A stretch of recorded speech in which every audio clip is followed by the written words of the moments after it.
Il faut avoir la connexion avec Dieu. Il faut avoir la connexion avec Dieu. Il faut avoir la connexion avec Dieu. Il y a cette voix, cette parole qui résonne jusqu'aujourd'hui. Cette parole qui résonne jusqu'aujourd'hui. Où es-tu? Lorsque les anciens ont vu cette présence, les anciens ont construit un hôtel.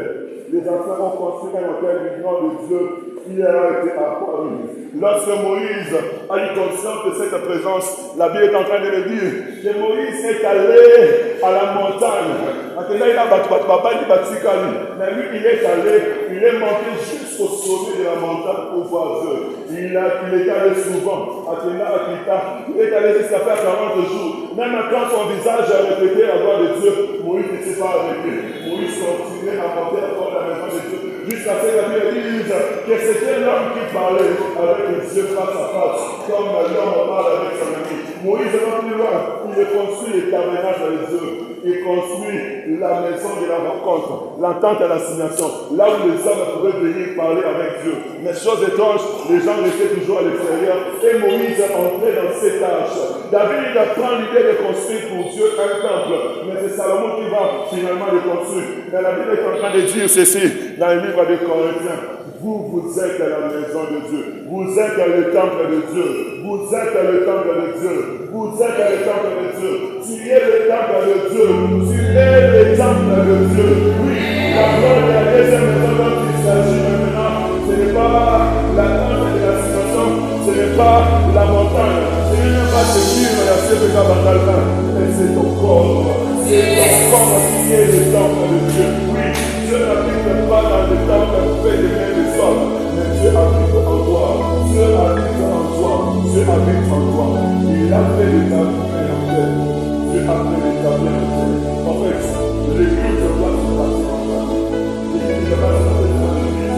L'église doit se passer en terre. C'est la vie que tu dois avoir le contrôle de la parole de Dieu. C'est la vie que tu dois se mettre avec Dieu. C'est la vie que tu dois donner des offrandes, des sacrifices. Offrir même ton corps à Dieu comme l'apôtre Paul le dit.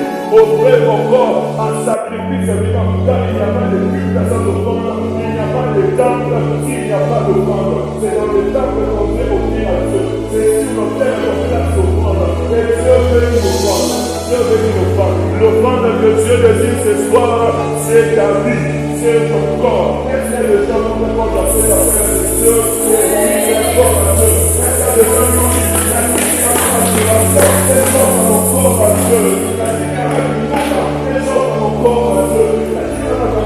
oui, si tu veux avoir la vie de Dieu, tu dois accepter les nourrir, tu dois accepter le temps d'attendre dans ta vie pour recevoir la vie de Dieu, pour recevoir la vie de Dieu.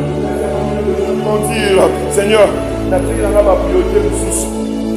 Nathalie n'a pas ma Moussous. Nathalie n'a pas ma priorité Moussous. Je me concentre à toi. Je me concentre à toi. Je me concentre à toi.